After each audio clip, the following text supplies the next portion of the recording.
Cukup beriman dengan Quran, sebab Al-Quran kata Allah turunkan semua itu.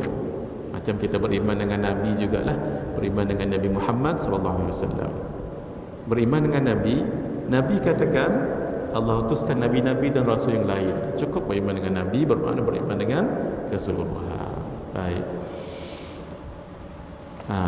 Wa bi nabiyyika alladhi arsalt, dan aku beriman dengan nabimu yang engkau utuskan. Siapa? Rasulullah sallallahu alaihi wasallam. Baca yang ini.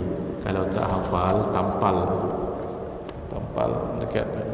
Paling bagus tampal kat mana? Tampal kat sini. Tampal kat dada.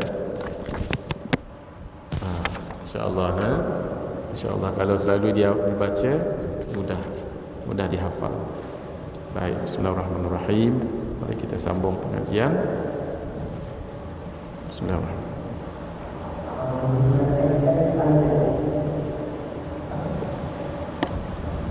Usaha apa? Syukri?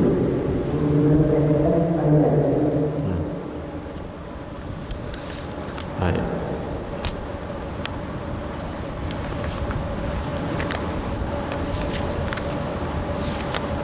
X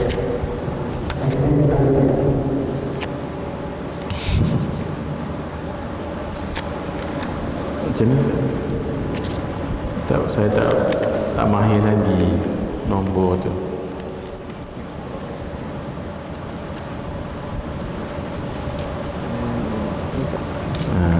Sini, jazakallah khair. Bismillahirrahmanirrahim. Muka surat XXIX. Mari kita lihat footnote nombor 18 ya. Kita masih lagi muqaddimah. InsyaAllah hari ini kita khatam muqaddimah. Bismillahirrahmanirrahim. Qala al-muallif rahimahullah wa nafa'ana bihi wa bi ulumihi fid darain amin. Dan atas sekalian keluarganya dan sahabatnya yang membersihkan mereka itu akan segala hati mereka itu daripada sifat kecelaan dan menghiasi mereka itu akan dia dengan perangai yang baik dan sifat kepujian. Siapa dia keluarga ni? Keluarga Nabi ni siapa? Fadhal.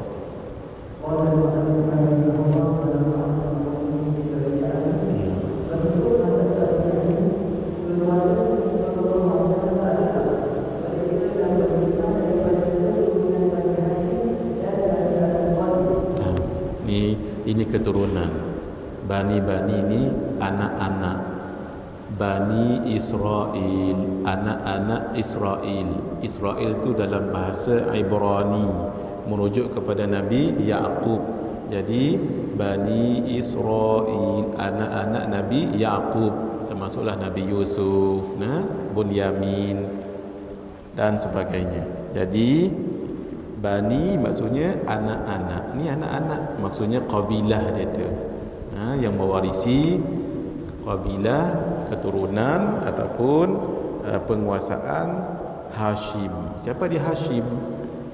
Hashim datuk Nabi Muhammad bin Abdullah bin Abdul Muttalib. Ibni hafal tak? Belum hafal lagi. Muhammad bin Abdullah bin Abdul Muttalib bin Hashim bin Abdi Manaf bin Qusay bin Kilab ibn Murrah bin Ka'ab bin Lu'ay bin Ghalib bin Fihr ibn Malik bin Nadhr bin Kinanah bin Khuzaimah bin Mudrikah bin Ilyas ibn Mudar bin Nizar bin Ma'd bin Adnan sallallahu alaihi wasallam. Naam. Baik. Siapa dia sahabat? Kita selalu sebut dia sahabat Nabi, dia sahabat Nabi. Apa ciri-ciri sahabat? Ada beberapa ciri. Tafadhal.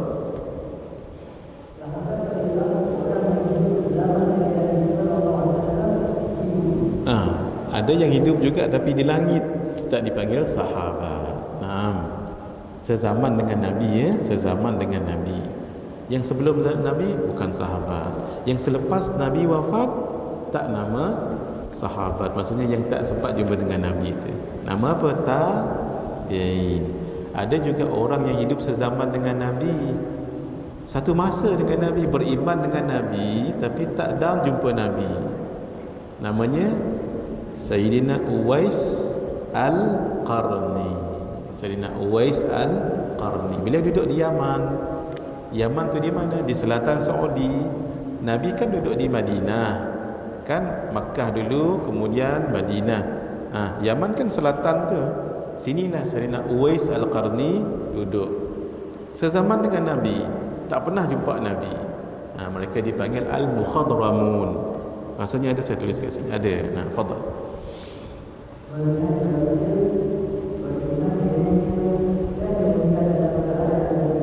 Baik. Dia mesti hidup sezaman, lihat, beriman dan meninggal. Ada juga yang murtad, tak dipanggil sahabat.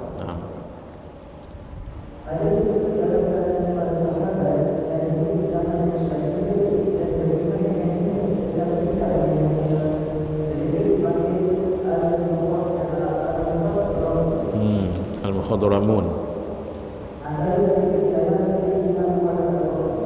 Sayyidina Uwais Al-Qarni rahimahullah.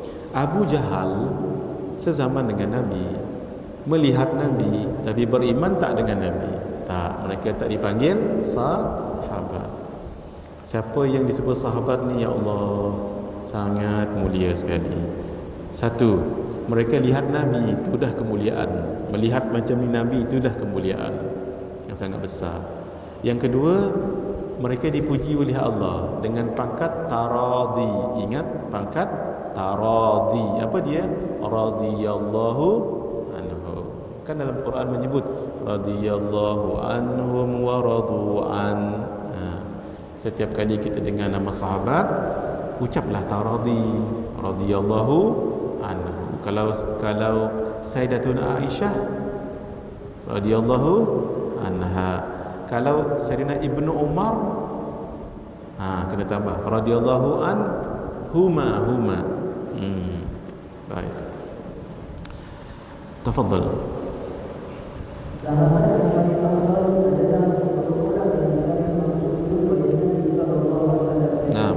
Mereka itu dipanggil al-asharah, 10 al-mubasysyarina, yang diberita gembirakan bil jannah, dengan surga. Di dunia dah. Allah. Nanti ada masa bolehlah siapa-siapa ustaz, ustazah yang cerita sosok tubuh mereka ni, ahli surga di muka bumi. Allah, untung sekali. Belum meninggal dah ahli surga dah. Masya-Allah. Naam. Betul. Baik.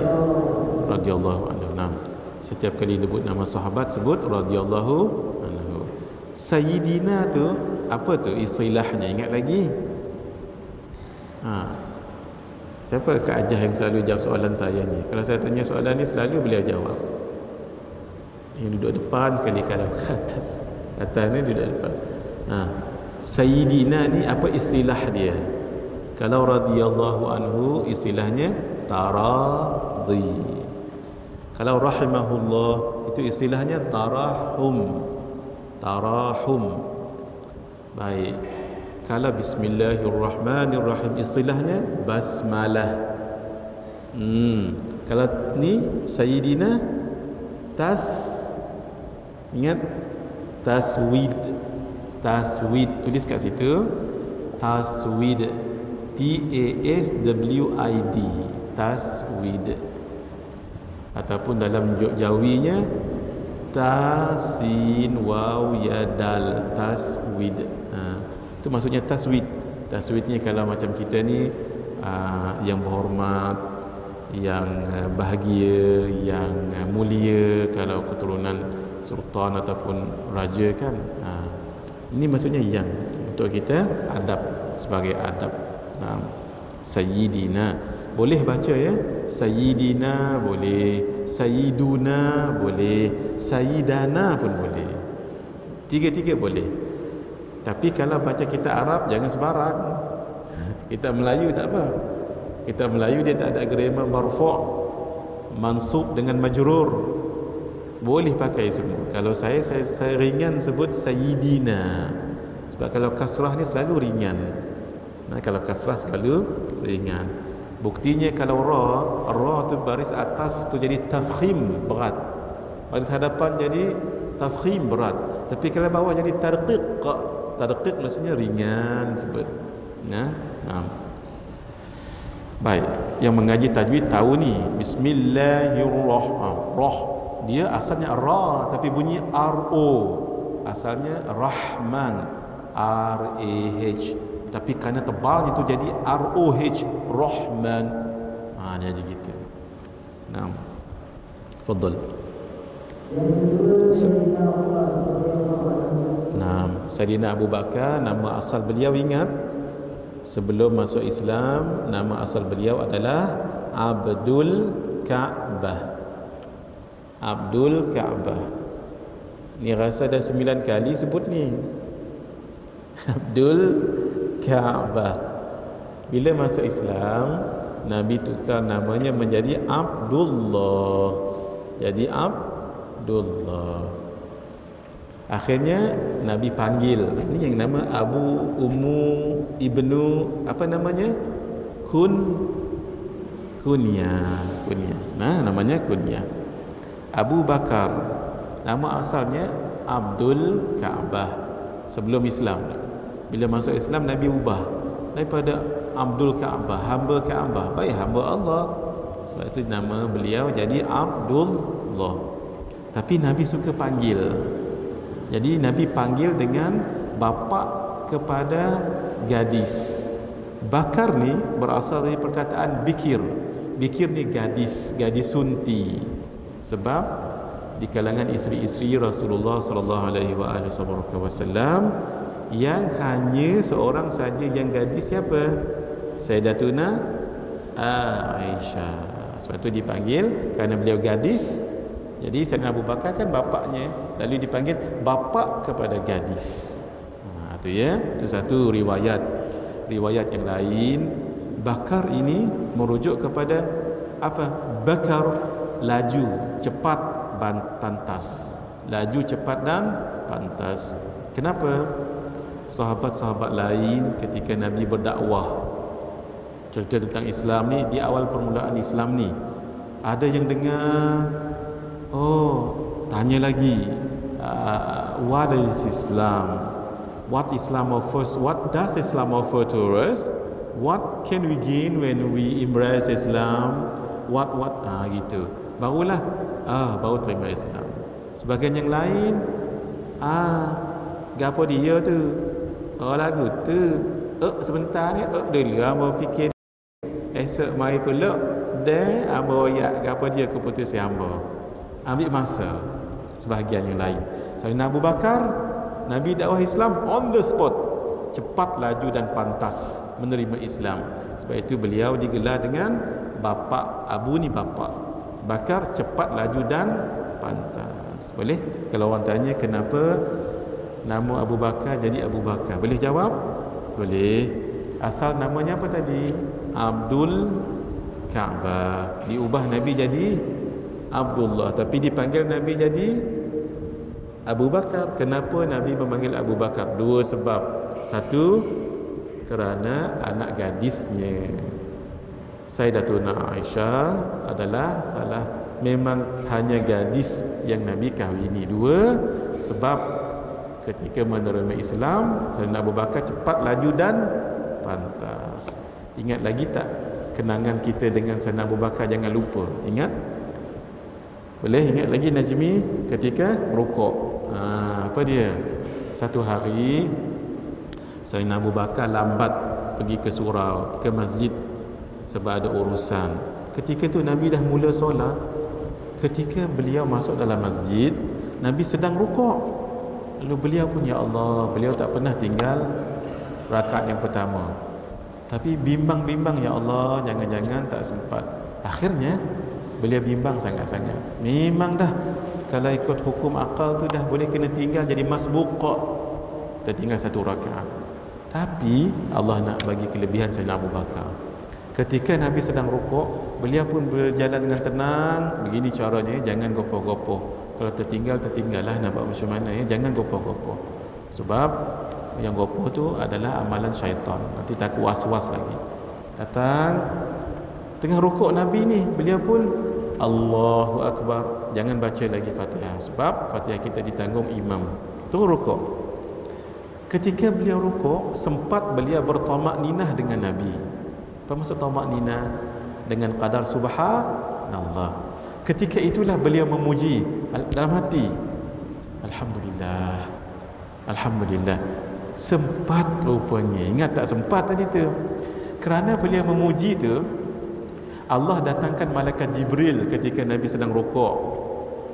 Dan syariat ketika itu dan sebelumnya, ketika perpindahan rukun, tidak ada sami Allah liman hamidah. Semuanya Allahu Akbar. Nah, Allahu Akbar takbiratul ihram kan, rukuk Allahu Akbar, i'tidal Allahu Akbar, tak ada sami Allah liman hamidah ketika itu.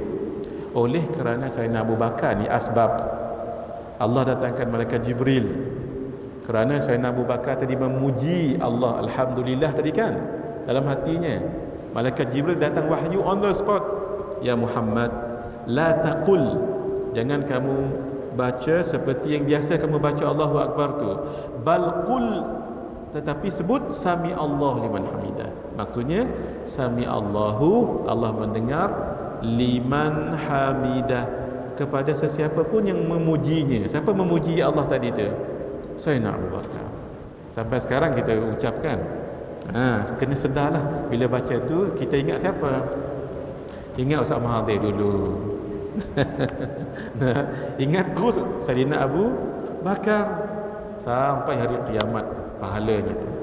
Kita semayang fardu baik, semayang qada baik, sunat baik, Allah semua dapat kat Sayyidina Abu Bakar. Allah. Sebab tu Sayyidina Abu Bakar, surga Sayyidina Abu Bakar, malaikat keliling 1000 tahun. Belum lagi sampai ke hujung syurga Sayyidina Abu Bakar, 1000 tahun.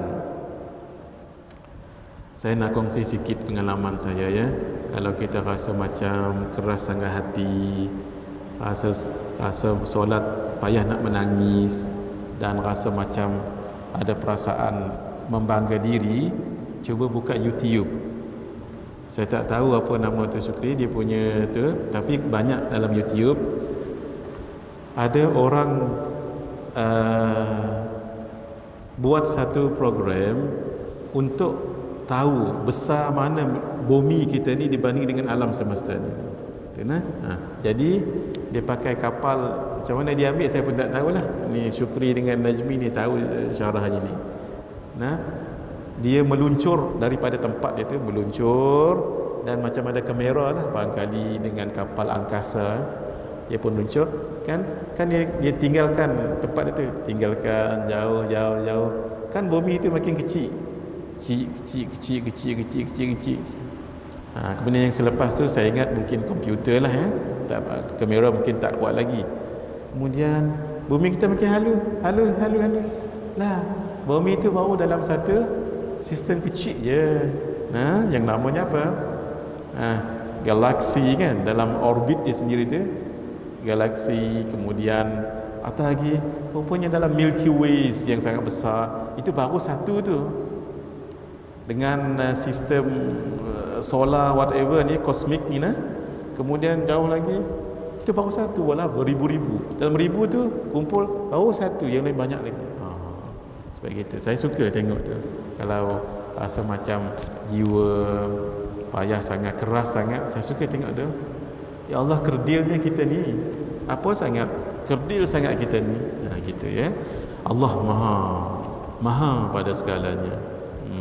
Bukan Allah besar, tidak, tapi Allah menguasai semua itu. Kehala ya Allah. Kita tak bergerak sekarang ni sebab terlalu besar. Walhal bumi tu, katalah ni bumi ni kan, atas ni kalau berlanggar dengan objek apa ke, habis. Itu ya. Jangan supaya buang rasa sombong. Anytime kita jentik gitu, habis pelanting semua sekali. Allah. Itu pengalaman itu saya sendirilah. Kalau ada kebaikannya bagus juga dikongsikan. Baik, bismillahirrahmanirrahim. Tafadhal. Sayyidina Uthman dipanggil Dhu An-Nuraini. Dhu An-Nuraini, Dhu yang mempunyai, Nuraini dua orang dua cahaya. Kenapa? Sebab beliau kahwin dengan dua orang anak Nabi. Yang pertama namanya apa? Ruqayyah. Namanya Ruqayyah. Meninggal Ruqayyah, kahwin lagi dengan adik Ruqayyah. Apa namanya? Ummi Kalsum. Anak-anak Nabi ada berapa?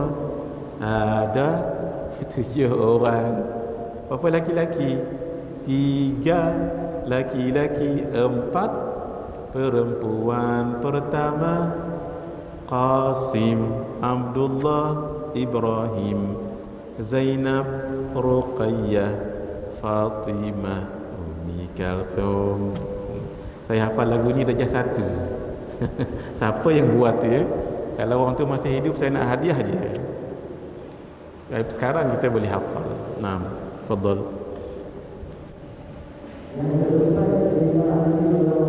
Saidina Ali, ketika Nabi dapat 2 orang anak, yang pertama Qasim anak pertama, kemudian Abdullah.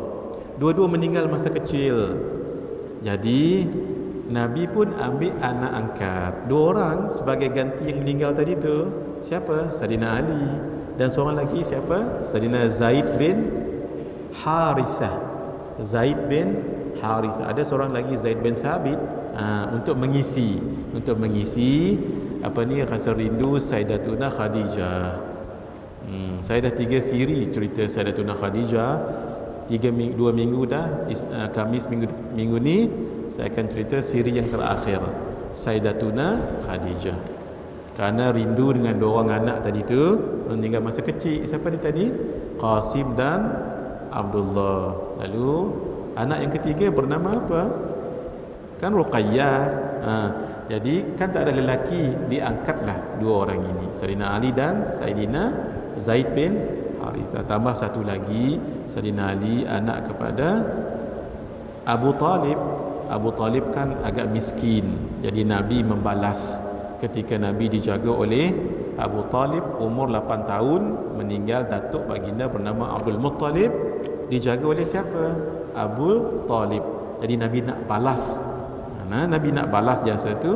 Sebab itu Nabi dan Sayyidatuna Khadijah pelihara, jadikan Saidina Ali anak angkat. Saidina Ali ni luar biasa. Nanti saya akan ceritakan Sayyidatuna Fatimah. Bila saya buat research tentang Sayyidatuna Fatimah, lebih daripada apa yang saya imaginekan Sayyidatuna Fatimah ini. InsyaAllah saya cerita nanti dalam Radio Hakim. Luar biasa. Sayyidatuna Fatimah tak kenal lelaki, dan lelaki tak tahu Sayyidatuna Fatimah, sebab beliau sangat menjaga. Sayyidatuna Fatimah antara paling cantik sekali. Hatta Sayyidina Abu Bakar pernah nak kahwin dengan beliau. Sayyidina Umar pun pernah nak kahwin dengan beliau. Nabi nak jaga sampai Nabi kata belum masanya. Gitu. Tapi ketika Sayyidina Ali datang, Nabi sangat suka sekali. Masya Allah. Nanti kalau cerita sekarang tak sedap nanti dengan dalam Radio Hakim. Saya tak tergambarkan. Sayyidatuna Fatimah luar biasa dari segi ibadahnya. Sebab itu beliau dipanggil Al-Batul. Al-Batul sebab 2 sebab. Satu, Al-Batul tabattal, sebab beliau sangat dekat beribadah hampir kepada Allah. Tabattal wa tabattal ilaihi tabtila. Satu lagi, beliau dikatakan perempuan yang satu-satunya dalam dunia ni yang tak pernah keluar haid. Ini disebut oleh Al-Imam Al-Khatib Asy-Syarbini. Dalam kitab ni ada saya sebut. Dalam kitab ni ada saya sebut. Fadhal.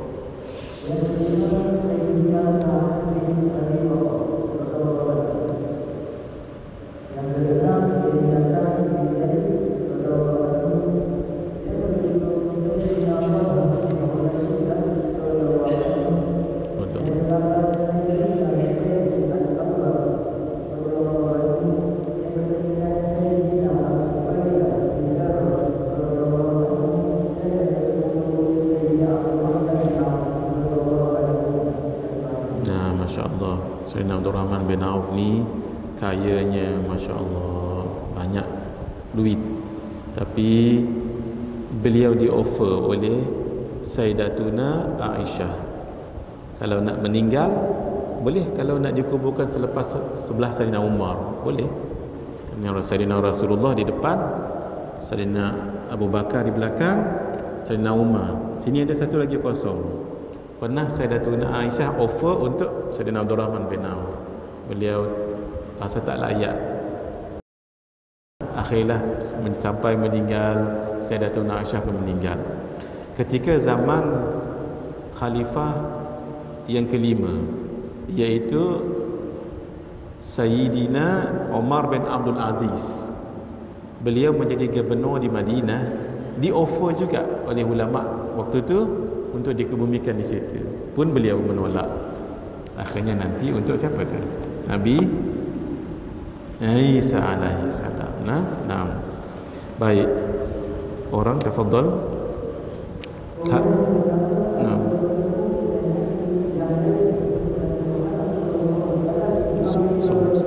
Al-Hawariyun. Kalau yang pengikut Nabi dipanggil sahabah. Kalau yang lain hawariyun. Baik, mari kita lihat. Membersihkan mereka itu akan segala hati. Membersihkan hati itu daripada sifat kecelaan tu namanya apa? Tafadhal.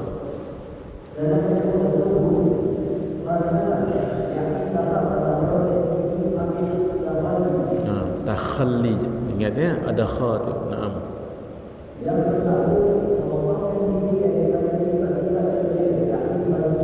Baik, takhalli itu berasal dari perkataan khala. Khala yakhlu. Khala tu kosong. Orang Arab kalau panggil jamban, jamban ni tandas. Baitul khala, rumah kosong. Kenapa dia seorang je dalam tu? Itu maksudnya baitul khala. Khali tu kosong. Ingat tak saya sebut hari itu dalam ilmu tasawuf ada 3 peringkat. First, takhalli. Ingat? Yang kedua, tahalli. Barulah tajalli. Apa yang mesti kita ambil perhatian? 2 je, iaitu takhalli dan tahalli. Adapun tajalli itu kurniaan Allah. Tolong diingat ya, siapa nak belajar tasawuf, tariqat, yang ni wajib tahu ni. Apa dia? Ada 3 peringkat penyucian jiwa. Satu, semua 3 ni. Takhalli, kosongkan diri daripada sifat-sifat madmumah yang tak baik. Jangan kosongkan saja. Tahalli, hiasi ia dengan sifat-sifat yang baik. Ni buku ni mengajar kita tu. Barulah yang ketiga namanya tajalli. Tajalli kurniaan. Yang ni urusan Allah. Allah nak bagi pahala, firasat, Allah nak bagi kasyaf, Allah nak bagi ilham, zauq. Ini urusan Allah. Kita sibukkan dengan 2 ni. Jangan terus melompat tahalli. Jangan. Takhalli dulu. Buang dulu sombong, takabur, bongkak, barulah taubat dan sebagainya. Baik. Fadhal.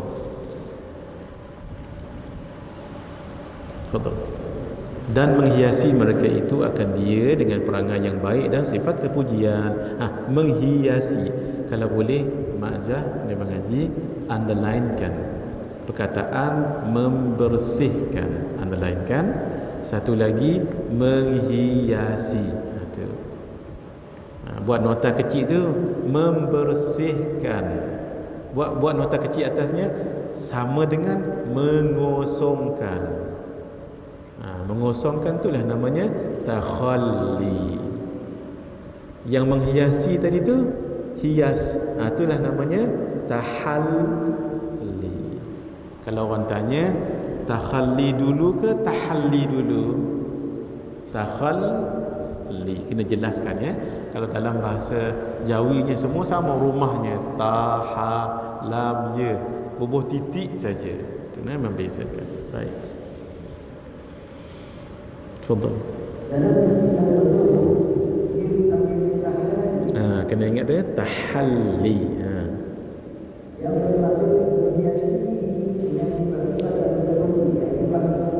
Dia tidak boleh upside down, dia kena flows, takhalli baru tahalli, barulah tajalli. Tolong diingat tu. Takhalli, tahalli, tajalli. Faedah, tafadhal. Istihlal. Bara'atul istihlal. Bara'atul istihlal.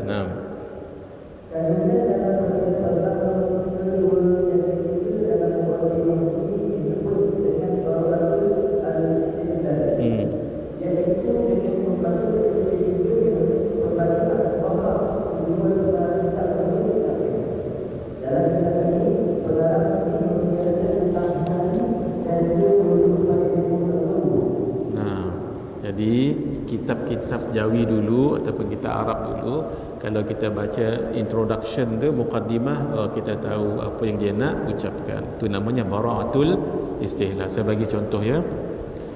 Segala puji bagi Allah yang bersifat dengan segala sifat kesempurnaan dan tidak mungkin bersifat dengan segala sifat kekurangan yang tidak seperti makhluk. Kita baca muqaddimah tu, kita tahu ni mesti cerita bab ilmu tauhid. Ilmu tauhid kan mengajar menuhankan Allah, menunggalkan Allah. Kalau kita baca segala puji bagi Allah yang mengetahui segala isi hati manusia. Bila isi hati manusia tu, ilmu apa tu? Tasawuf. Contoh lain, segala puji bagi Allah yang layak diibadahkan dengan mengamalkan tuntutan solat dan kefarduan yang lain. Itu ilmu apa tu? Fiqh. Itu nama seni. Seni itu namanya bara'atul istihlal. Dalam ilmu ma'ani, dalam ilmu badi' dipanggil ilmu badi'. Ilmu badi' ni ilmu nak badi' ni macam menghalusi. Bila kita baca ni kita boleh faham. Tapi kitab-kitab sekarang ini belum faham lagi kita. Sebab dah tak ada dah bara'atul istihlal. Fadhal. Terus amma ba'du atas. Amma ba'du tu pendek je tu. Apa maksudnya tu? Fadhal. Adapun selepas itu maksudnya amma ba'du. Kalau disebut wa ba'du dan selepas itu, pendek je pun. Selepas apa ni? Mari kita baca.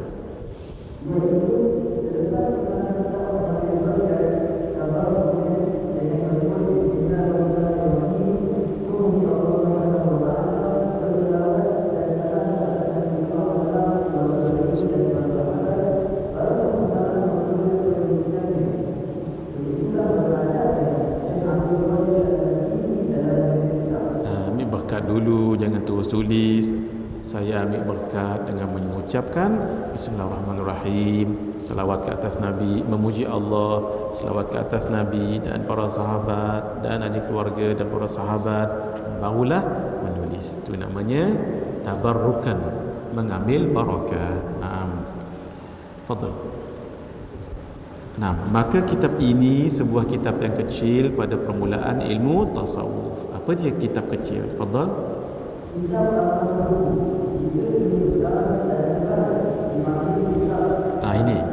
Ini dipanggil kitab ni. Tuan-tuan, ni besar ni kan, namanya kitab. Sebab kitab besar.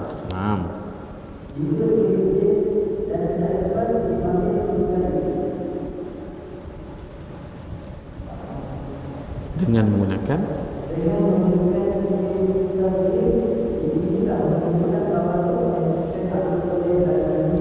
ini buku ni, ini kalau bahasa Melayu kita panggil buku. Ini pun dipanggil buku. Kalau Arab tu lebih precise. Ini buku tapi disebut kitabun. Ini disebut kutaibun. Apa maksud kutaibun? Buku kecil. Sama juga kalau nahrun, sungai besar, anak-anak sungai nuhairun. Kalau orang besar Umar, kan saya nak Umar. Kalau orang kecil Umair. Saya suka nama Umair. Umair ni adik-beradik pada Sayyidina Anas. Umair. Saya suka nama Umair ya. Masya-Allah. Baik. Boleh ya. Ini dalam bahasa Arab. Walau buku beliau boleh tahan, tapi beliau gunakan kutaib, itu tanda tawaduk. Baik. Hamba himpunkan dia kerana peringatan bagi hamba sendiri dan bagi sekalian saudara-saudara yang baru belajar. Siapa hamba kat sini?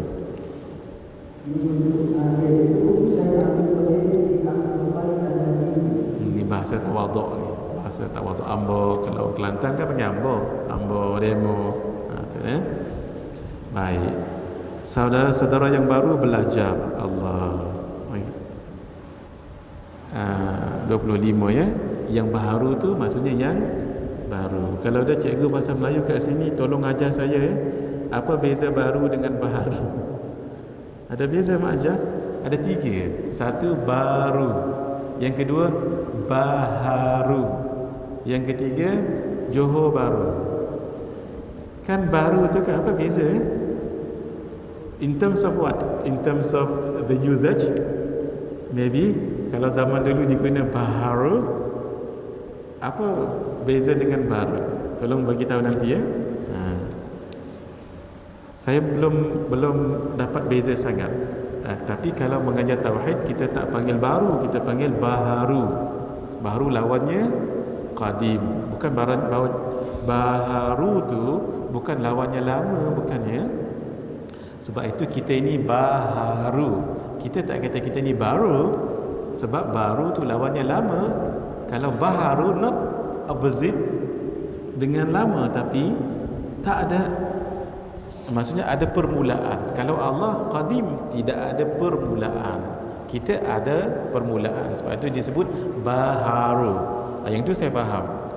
Tapi BHARU tu kena tanya orang Johor. Standby orang Johor nanti tolong explain macam mana ya. Penggunaannya unik sekali, masya-Allah.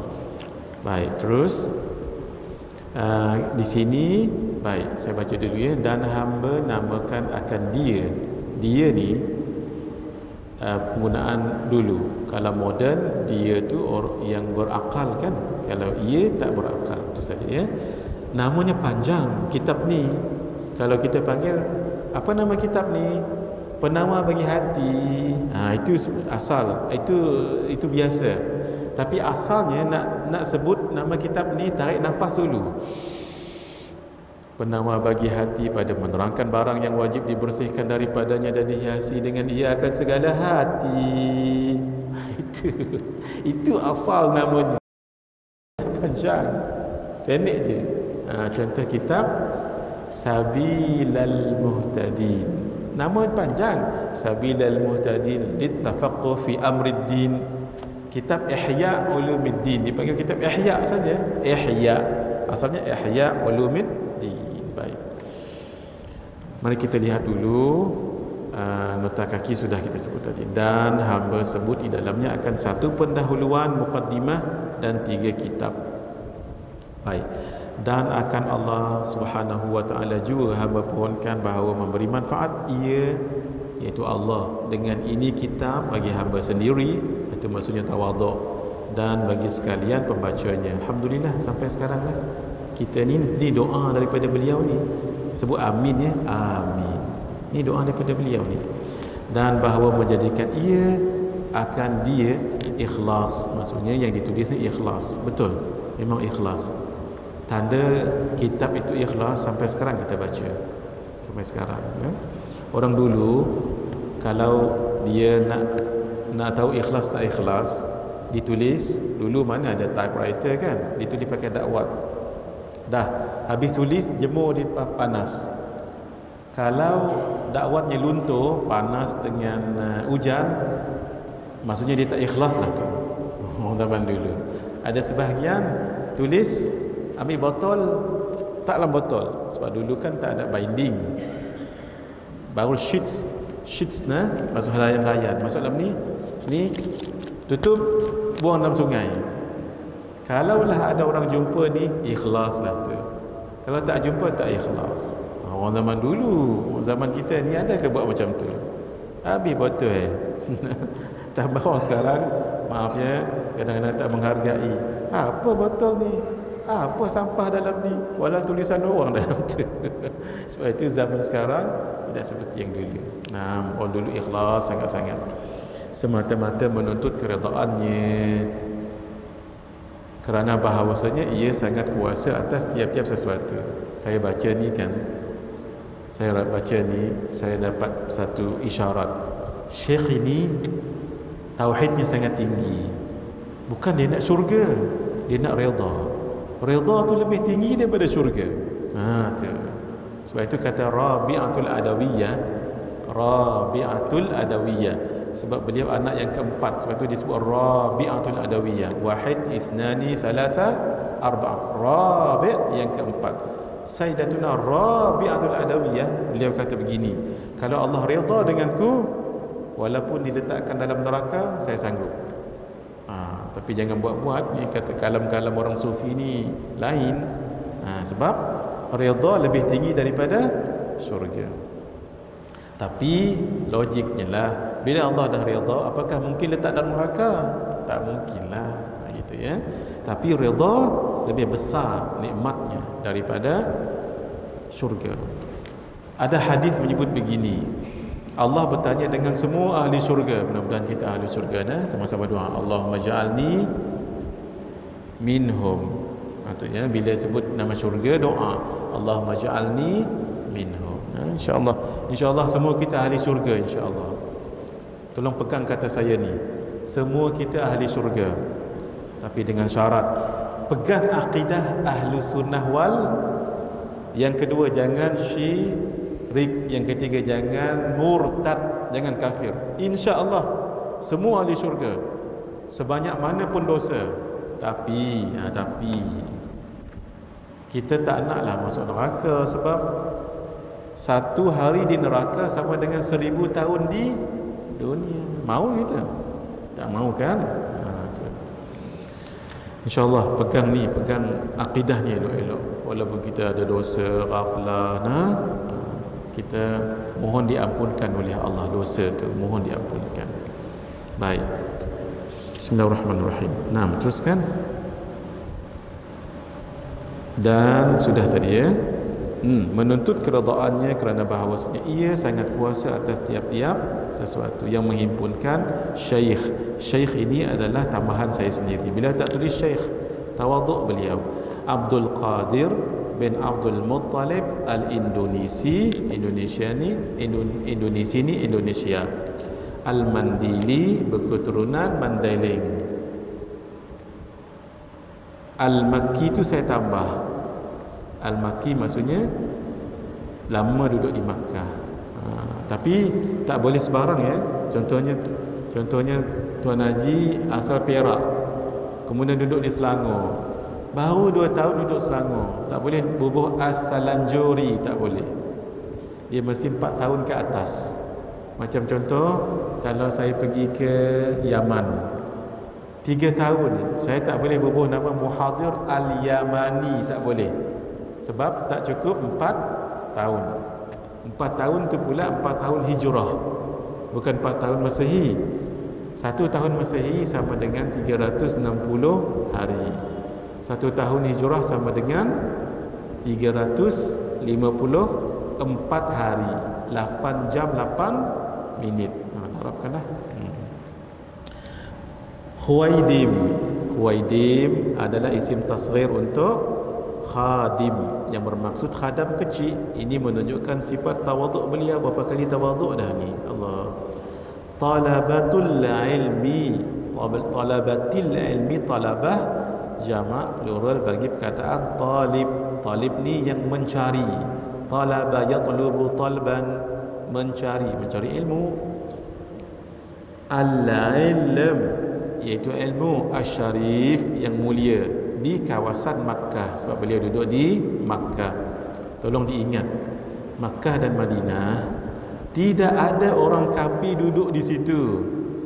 Maksudnya di tanah haram. Tanah haram. Di tanah haram tidak ada orang kafir duduk di tanah haram. Tanah halal tu ada, tak ramai. Tanah halal tu ada, tanah haram tidak. Kan zaman dulu, zaman Quraisy dahulu tu, tolong diingatnya. Jadi ada tak orang kafir di Makkah dan Madinah sekarang? Dijawab ada. Mungkin saki-baki dulu, tapi bukan duduk di tanah haram. Dia duduk di tanah halal. Dapat beza tak tanah halal, tanah haram? Tanah haram kan Makkah dan sekitar itu. Baik. Al-Asharif sudah.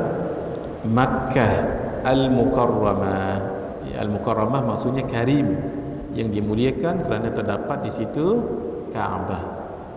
Pada tarikh 7 bulan Rajab tahun 1378 Hijriyah. Cuba Syukri kita baca sikit sehingga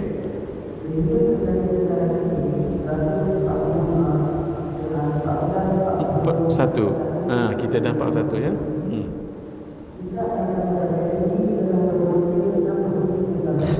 Betul. Saya takut tadi Syukri baca 62 tahun. Sebab dia dah tambah. Buku saya ni 62 tahun.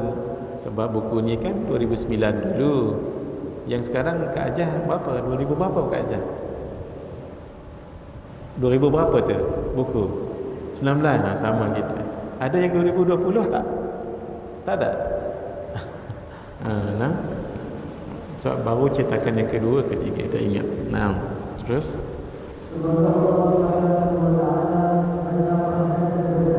kita sebut amin.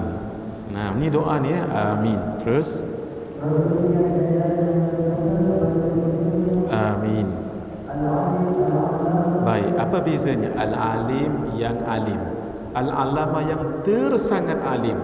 Itu bezanya ya. Yang alim yang alim kata kita lah. Yang al-allamah yang tersangat alim. Kalau kita ni mungkin alim, tapi al-allamah belum tentu. Al-allamah ni tanyalah apa soalan agama, dapat dijawabnya. Itu ya. Baik.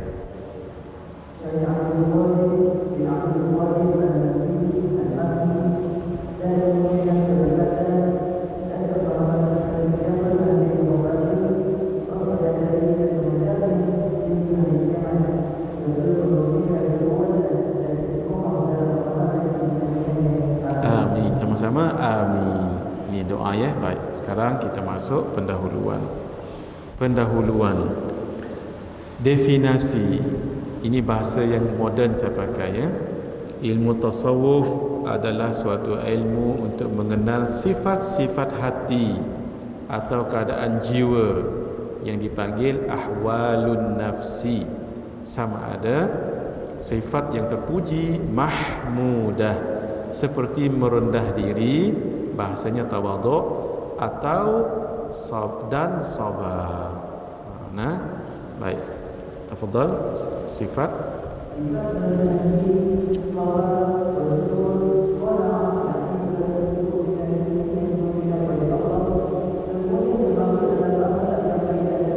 Baik, atau sifat yang tercela, madhmumah, seperti kita baca dulu Syukri.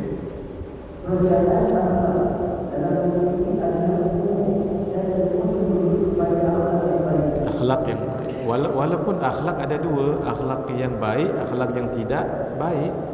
Tapi bila sebut akhlak begini ya, kita katakan anak dia tu berakhlaklah baik ke buruk? Baik, selalunya baik. Tapi ada juga yang buruk, sayyi'ul khuluq. Baik. Macam tu juga bid'ah. Bila kita sebut bid'ah, selalunya baik ke tak baik? Bid'ah selalunya baik ke tak baik? Tak baik. Tapi ada yang baik. Sama juga. Akhlak ni selalunya baik ke tak baik? Tak baik kan? Baik kan? Tapi ada yang tak baik. Ada kematian ke? Kalau ada kita mati 10 15 ya. Baik, bismillahirrahmanirrahim. Tafadhal Syukri.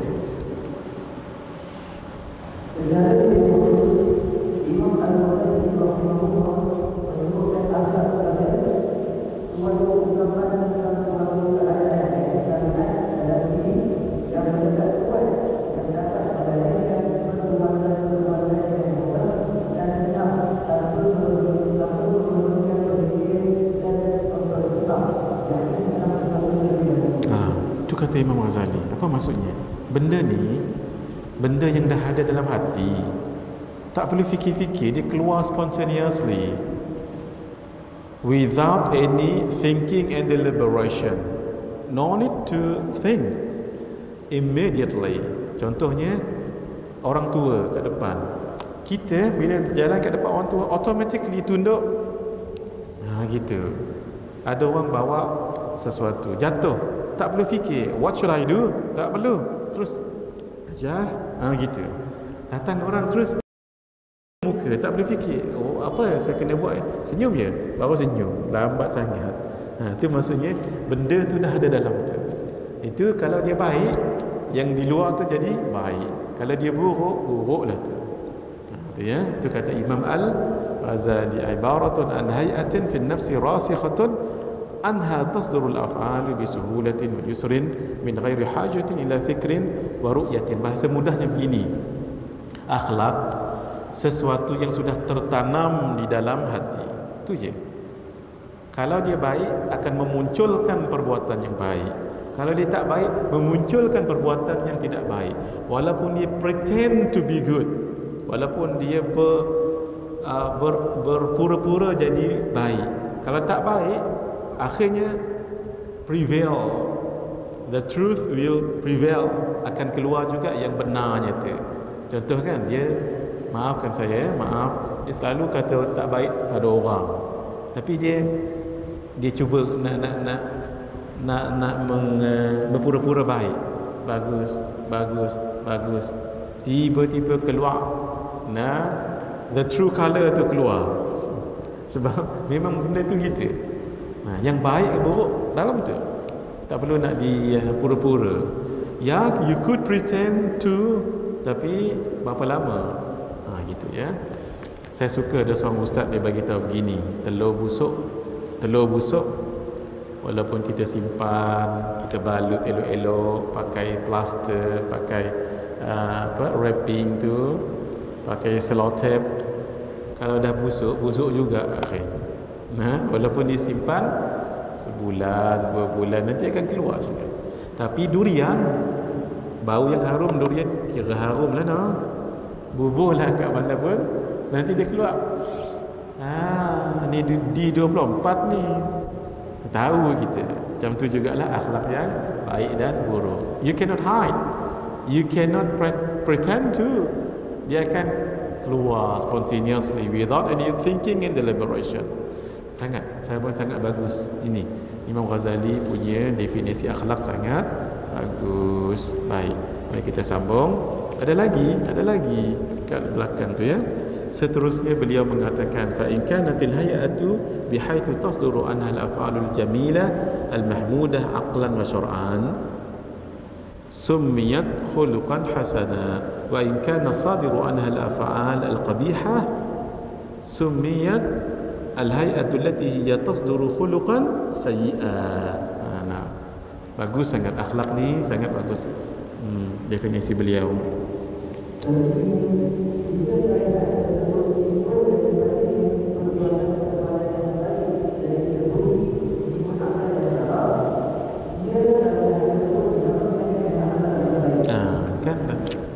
Tanpa semena-mena tengok baik, tolong orang, cuci, buang sampah, ada tak isyak dalam ni, tak perlu disuruh, buang spontaneously.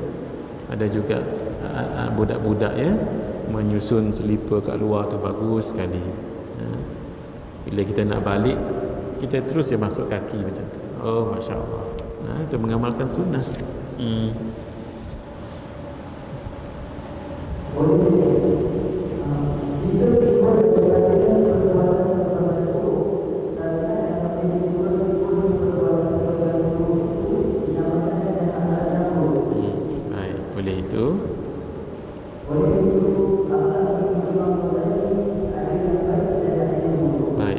kita lihat satu perkara yang penting, sifat-sifat yang menjadi sumber utama keluarnya akhlak terpuji. Akhlak yang baik akan terpancar apabila seseorang memiliki 4 sifat dasar ini. Kalau ada 4 ini, insya-Allah baiklah orang itu. Pertama sekali bijak sana. Apa dia? Fadhal.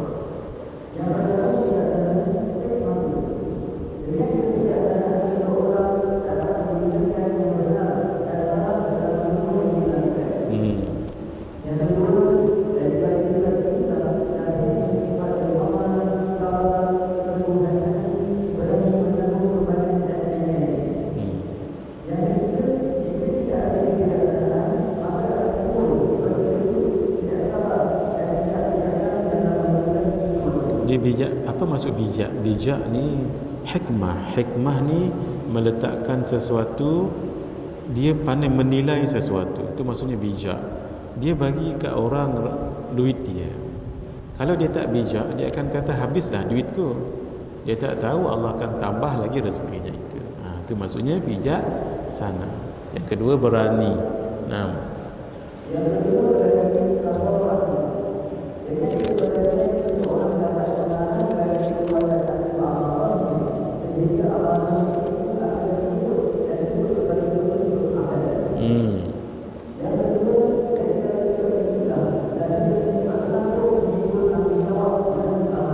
kalau tak berani, semua nak takut. Macam mana nak bertanggungjawab? Naam.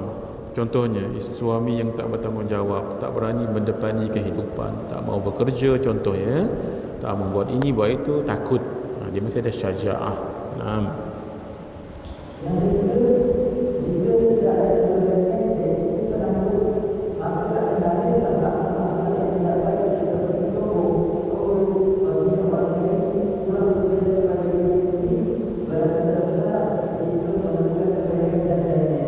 Kaitan dengan sombong dengan berani ni. Sombong kan berani, ini kan penakut. Dia begini, dia kenapa dia sombong? Sebab dia merasakan dirinya besar. Sombong tu kan takabur, kabir tu kan besar. Lalu dia merendahkan orang, orang tu jadi kecil. Dia yang rasakan diri dia sombong. Kenapa? Sebab dia tak ada ilmu. Dia mesti berani. Berani apa? Berani mengakui dirinya tidak ada ilmu. Lalu dia berani apa? Berani belajar. Begitu. Kalau dia takut selama-lama itulah dia dalam jahil, merasakan dirinya hebat. Walhal apa sangat dia tu. Macam saya sebut tadi tu. Kuat macam mana pun kita, bila kita zoom yang tadi tu kan, Allah kecilnya dunia ni. Saya jadi ya Allah, kalaulah digerakkan sikit bumi yang atas tergantung tu, habislah kita. Habis gerak. Allahu Akbar. Ya Allah. Baik, kita sikit lagi hadirin. Nah, fadhal Ustaz.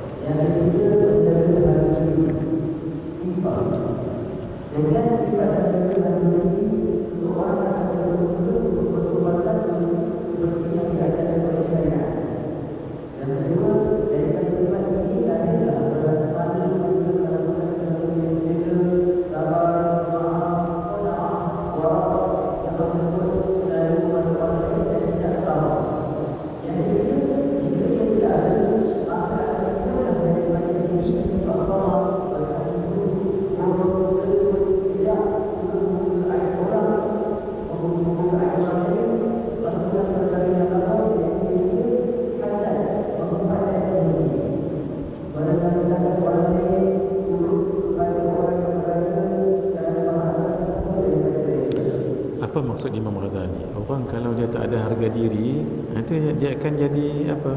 Tamak. Walhal sifat tu kan sifat tak elok tu. Berhati busuk, boros, kedekut, riak. Maaf ya, maaf. Itu lebih mudah kita faham. Akhlak buruk ni, maaf ya, seperti najis, dosa. Ni kan semua dosa. Yang kita sebut ini tamak. Tahu maksud tamak kan? Tamak ni tengok huruf pun kita tahu sifatnya. Kalau kita tulis tamak dengan jawi, cuba tulis dekat buku, kat sini pun tak apa. Tulis ta mim ain, cuba. Tapi paling bagus tulis kat sini, paling bagus. Tengok bagus sini supaya senang kita tahu yang kita belajar. Tamak, cuba tulis dalam bahasa Arab ataupun Jawi. Ta sudah, mim sudah, ain. Semua huruf tu berlubang kan? Itulah sifat tamak. Ini kalau dia berlubang ni, besar ke kecil ke, bila nak penuh air ni? Itu orang yang tamak tak rasa penuh, tak rasa cukup. Walhal duit dia dalam bank, ya Allah, dapat beli 100 rumah kos rendah contoh, tapi nak lagi. Tamak. Apa maksud tamak? Tak rasa cukup. Macam ni, kalau dia ni berlubang, tak cukup, bubuh banyak mana air, lama mana sekalipun, sebab tak rasa cukup puas. Begitulah tadi perkataan tamak tu. Ta lubang kan, mim lubang kan, ain lubang. Itulah dia, jaga-jaga tu. Ini orang ini tamak, berhati buruk, boros, kedekut, riak, semua tadi ini dosa. Dosa tu seperti najis. Maaf ya, maaf. Kita kalau lepas istinja kan, kalau kita istinja lama sikit sebahagian orang, sebab mesti pastikan jangan ada najis walaupun sedikit terpalit di bahagian badan dan sebagainya, sebab bau busuk. Orang yang bersifat sebegini seumpama dirinya bernajis. Segan tak, malu tak kita nak dengan orang? Mesti malu. Tapi kalau orang yang tak malu, tahu walau dirinya kotor dengan dosa. Itu maksudnya tidak ada aifah, tidak ada harga diri. Maaf ya. Sebab itu saya pernah ziarah Pak Sumit. Pernah dengar nama Pak Sumit Tembaga, Bukit Tembaga tu, dekat Kedah. Dekat Derang. Pak Sumit ni, waktu saya bawa jamaah juga, dululah, lama dah cerita ni, dalam ramai-ramai itu dia tanya saya, dia kata, Ustaz, macam mana malaikat menulis dosa dan pahala? Saya pun, macam mana Pak Su? Dia kata, macam mana malaikat tahu orang itu berbuat dosa dan pahala? Macam mana? Saya pun, macam mana ya? Allah ilhamkan. Gitulah bahasa jawapan kita, bahasa yang mudah. Beliau kata dengan bau. Kalau orang dia buat dosa, akan timbul bau yang tak elok, bau busuk, dia kata. Kalau dia buat baik, akan timbul bau yang baik. Wallahu alam. Ini pengamatan orang sebegini luar biasa. Cuba bayangkan kalau mengumpat orang, berapa banyak bau keluar, tak tahu. Bau busuk tu keluar. Mungkin kita tengok orang depan tu relax je, tapi dia tak tahan bau. Nak buat macam ni nanti kan terasa orang. Para aulia, para wali-wali Allah ni, dia kadang-kadang tersingkap benda tu. Cuma dia tak bagi tahu je. Contoh, dia tengok kita kat depan, contohlah, tapi saya jangan takut, saya tak dapat. Ada wali Allah, dia tak pandang muka kita. Mungkin dia tengok muka kita tu bukan manusia, maybe tak pun ada tanduk ke dilihatnya, tak pun kat sini ni meleleh darah, baru mengumpat orang rupanya ajah ni, umpamanya sebab itu ittaqu firasatal mu'mini, jaga-jaga dengan firasat orang mukmin. Sebab itu kalau nak jumpa orang-orang macam ni baca apa? Allahumma asturna bisitrikal jami. 3 kali baca. Allahumma asturna bisitrikal jami. Ya Allah, tutupkanlah kami dengan tutupanmu yang indah. Itu ya. Supaya jangan dilihat. Sama juga, jangan bagi peluang iblis, syaitan lihat aurat kita, jangan. Nanti dia tahu, sini, jangan. Macam mana caranya? Kalau buka baju, kiri dulu ya. Buka baju, jangan suruh dia tengok aurat kita. Baca Bismillahilladzi la ilaha illahu. InsyaAllah tertutup, dia dapat tengok dah. macam dinding ni kan, dinding mana tembus tu. Setelah baca doa tu pup, gitu. Kalau kita buka baju tak baca yang tadi tu, maafkan saya, memang dia tengok kita nak sembunyi apa lagi, dia tahu tak lalat kat mana aurat kita tadi tu. Jadi bila buka baju, buka je baju supaya jangan dilihat aurat kita tu, supaya kita jadi kuat. Nanti bila dia tahunya aurat, kita tahu, dia tahu kat mana aurat kekurangan kita. Baca apa tadi? Bismillah, ikut saya ya. Bismillah alladzi la ilaha illahu. Ini 4 je. Bismillah alladzi la ilaha illahu. Itu je. Bismillah maksudnya dengan nama Allah. Alladzi yang la ilaha, tiada Tuhan, illahu, melainkan dia.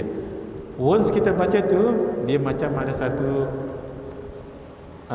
shield, ada satu peninding depan ni, dia tak tengok dah kita macam mana. Aurat kita tu tak tengok, jaga-jaga ya. Itu untuk iblis. Kalau untuk orang-orang yang saleh, jangan dinampak sangat kita punya keaiban. Dibaca apa tadi? Allahumma asturna bisitrikal jami.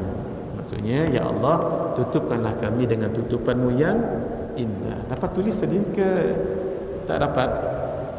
Untuk supaya jangan keaiban kita dilihat orang sangat, baca ini 3 kali.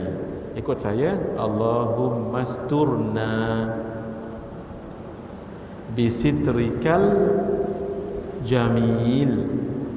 Saya rasa dah 15 kali dah tulis tu.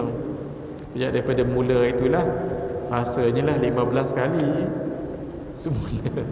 Allahumma asturna bisitrikal jamil. Kalau untuk iblis tadi tu apa? Bismillahilladzi la ilaha illahu. Mudah-mudahan. Baik, kita habiskan yang keempat. Baik, tafadhal Syukri.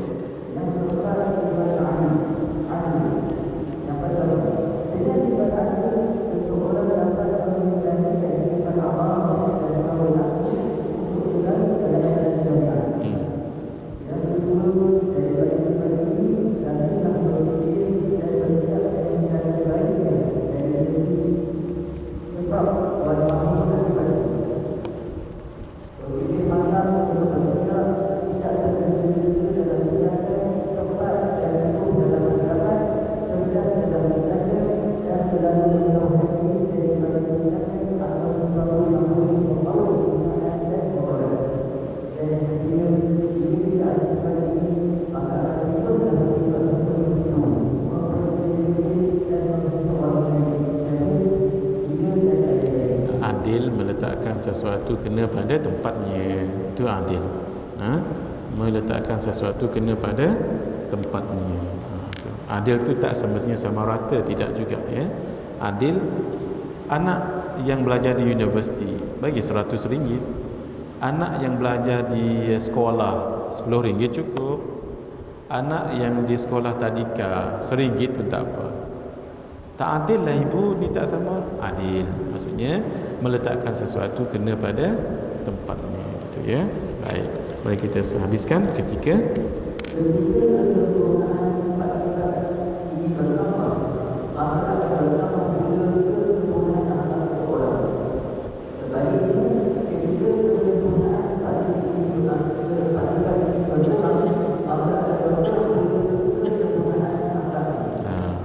adalah 4 sifat ini ya. Hikmah iaitu bijaksana, yang kedua syaja'ah, aifah jaga diri, dan adil. Bila 4 ini ada, masya-Allah, orang itu akan lebih stable. Mari kita baca sikit lagi Syukri.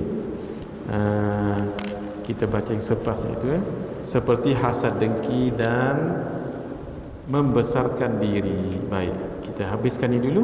Ia bukan sahaja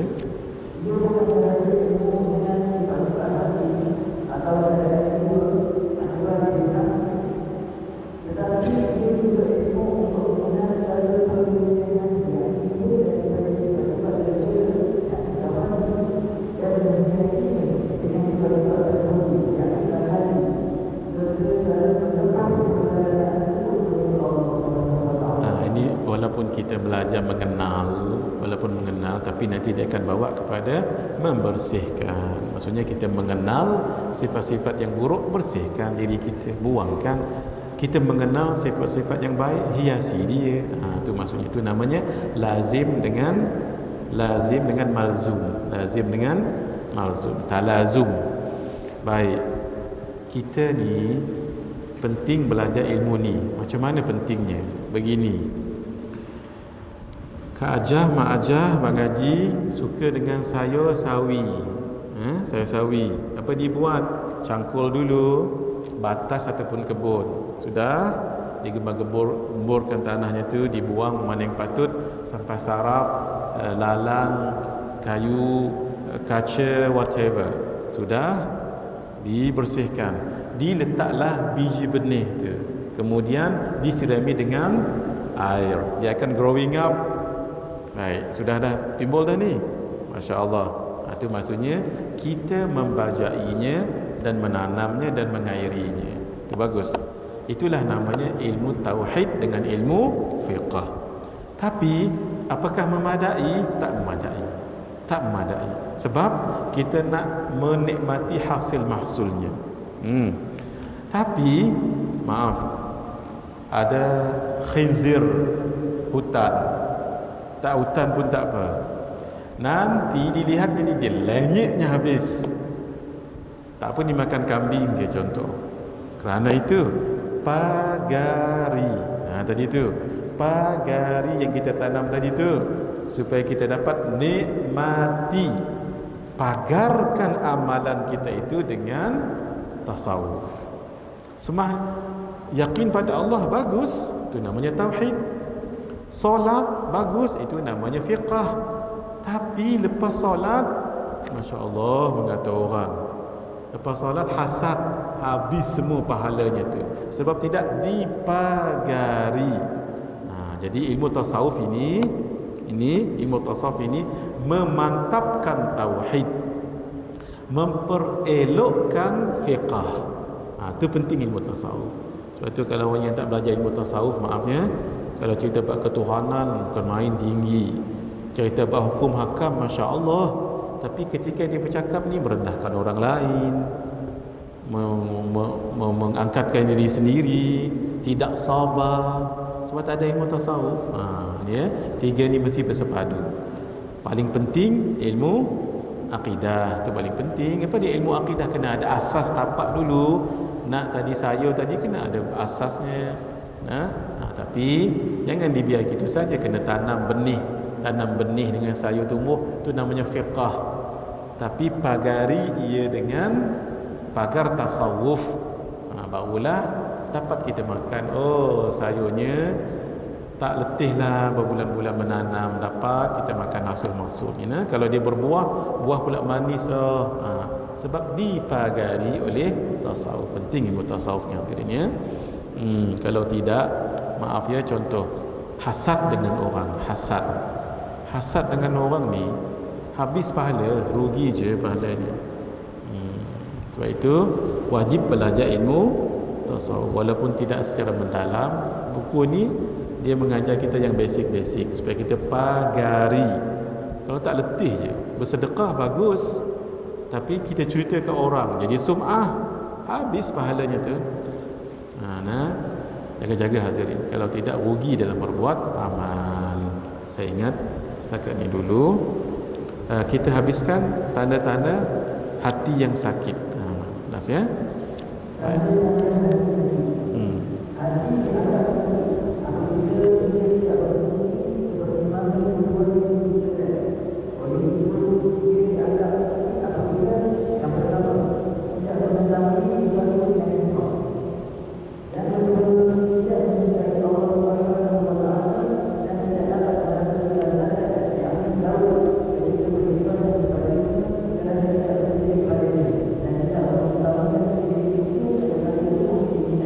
Keinginan ni maksudnya hawa nafsunya.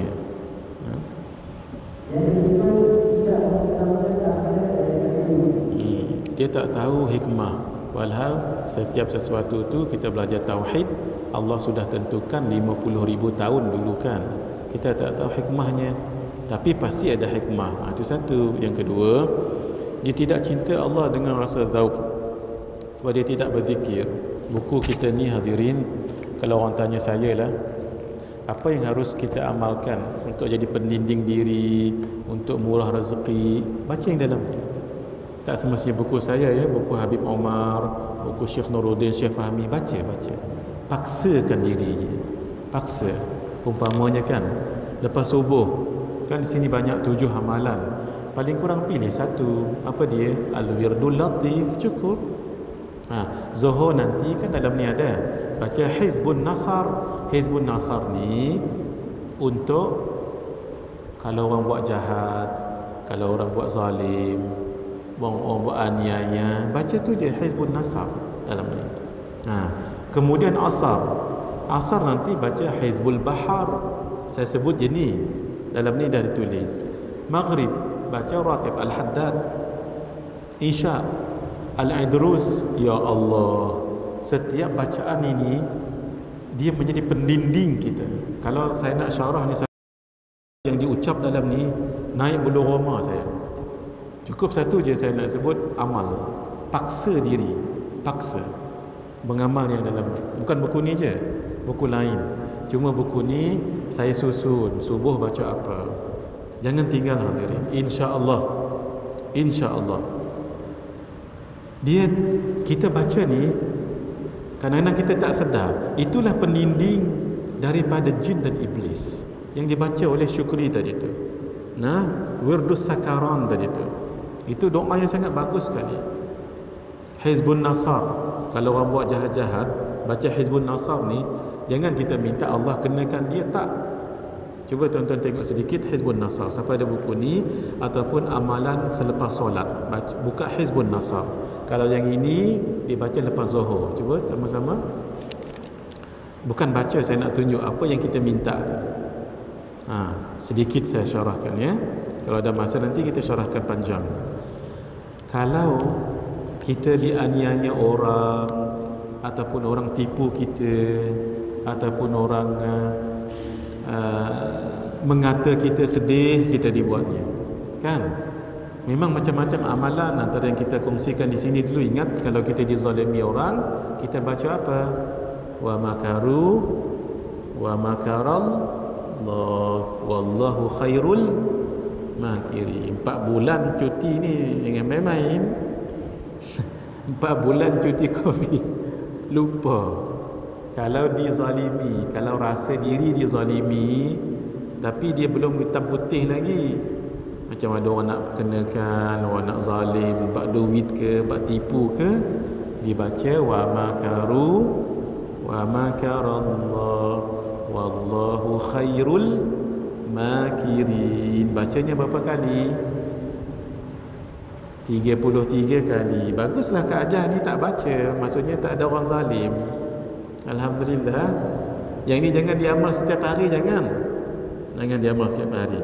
Ini diamal apabila terasa diri keluarga dizalimi.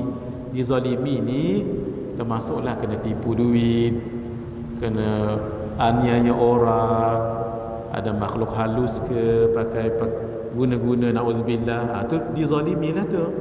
Tapi kalau belum jelas, belum ada hitam putih, baca wa makaru wa makarallah wallahu khairul makirin 33 kali setiap kali lepas solat. Kalau yang uzur, Kak Ajah, Mak Ajah uzur, adik-adik boleh baca juga, tapi niat zikrullah ya. Itu kalau belum pasti tu.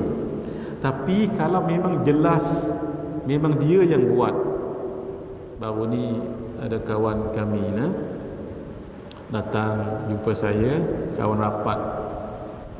Dia kata dia beli tanah. Maaf ni cerita betul ya. Dia beli tanah pada orang tanah lot. Tapi orang tu, tuan tanah tu, kita panggil broker ke yang jual tanah tu, dia tak amanah. Dia jual tanah kawan saya tu pada orang lain pula. Padahal kawan saya dah ni tanah tu, kawan saya tu terpaksa pinjam bank untuk dapatkan beli tanah tu. Tak tahu berapa harganya ya. Dia jumpa saya minggu lepas. Saya kata nak buat macam mana, Allah dah uji kan. Doa je lah. Tapi saya kongsikan juga amalan ini tadi tu. Wa makaru wa makarallah wallahu khairul.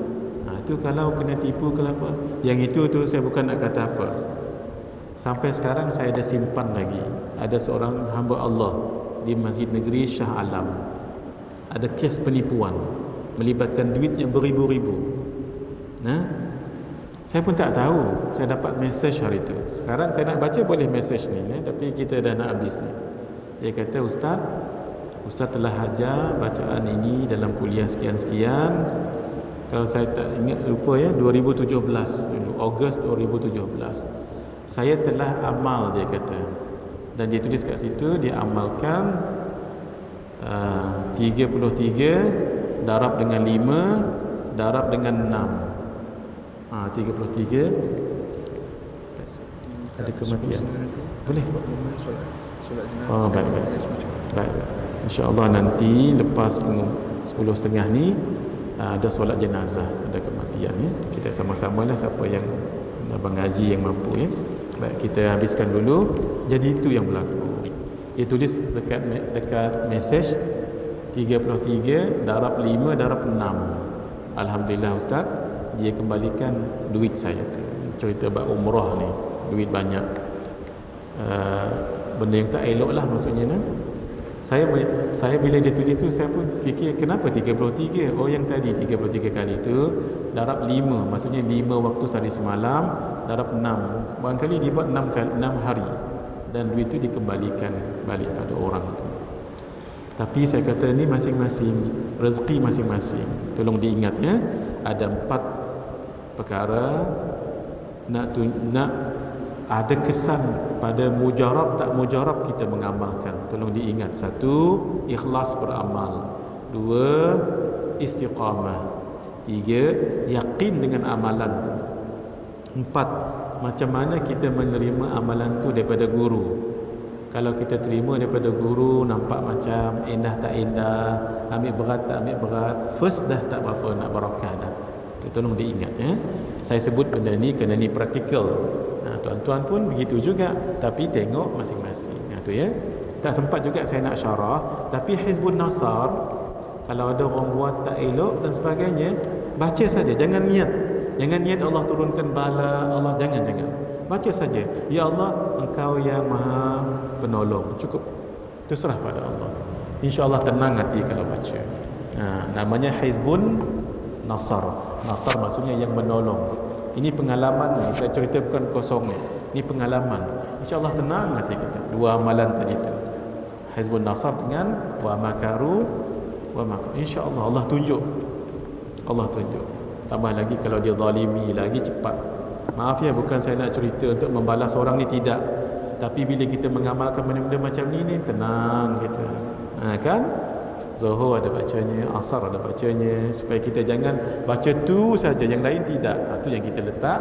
Subuh tu ada bacanya. Sekali-sekali supaya senang kita buat amalan lain pula.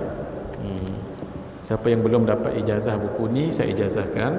Siapa yang belum dapat ijazah wa makaru wa makarallah, saya ijazahkan. Tapi tolong janji dengan saya, ini diguna bila perlu sahaja dan niat baik. Jangan minta azab, jangan minta laknat, jangan minta keburukan. Baca tu serah pada Allah, itu saja. Baik. Hadza wabillahi taufiq. Maaf yang ni tak sempat baca ya, lain kali. Minggu depan insya-Allah. Wow. Hadza wabillahi taufiq wal hidayah. Wassalamualaikum warahmatullahi wabarakatuh. Bismillahirrahmanirrahim. Alhamdulillahirabbil alamin. Wassalatu wassalamu ala asyrafil anbiya'i wal mursalin wa ala alihi washabbihi ajma'in. Allahumma ja'alna minal ladzina yastami'una al-qawla fayattabi'una ahsana. Wa sallallahu ta'ala wa sallama ala sayyidina Muhammad wa ala alihi washabbihi ajma'in. Walhamdulillah.